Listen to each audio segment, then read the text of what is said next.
அனைவருக்கும் வணக்கம். இந்த சனாதனம் விவகாரத்திலே உயர்நீதிமன்றம் இன்னைக்கு ஒரு சிறப்பான தீர்ப்பை கொடுத்திருக்கிறது.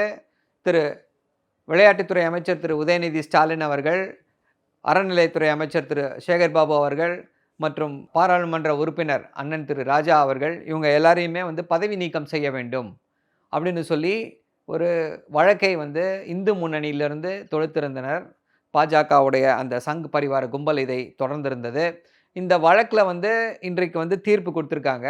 தீர்ப்பில் இப்போ இந்த பொறுப்பில் இருக்கக்கூடியவர்கள் இப்படி பேசியிருக்க வேண்டும், என்ன என்பதை உணர்ந்து பேசியிருக்க வேண்டும்னு சொல்லிட்டு இதை டிஸ்குவாலிஃபிகேஷன்லாம் கிடையாது, அதனால் யாருடைய பதவியையும் பறிக்க முடியாது என்று ஒரு தீர்ப்பை கொடுத்திருக்கிறார்கள்.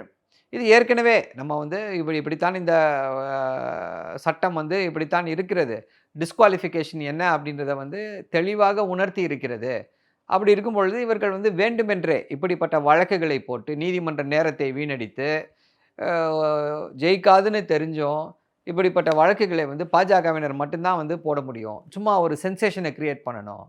ஏதோ இவர்கள் அப்படியே இந்து மதத்தின் காவலர்கள் அப்படின்ற அந்த ஒரு பாவலாவை உருவாக்க வேண்டும் என்பதற்காக போடப்பட்ட வழக்கு அந்த முடிவை சந்தித்திருக்கிறது.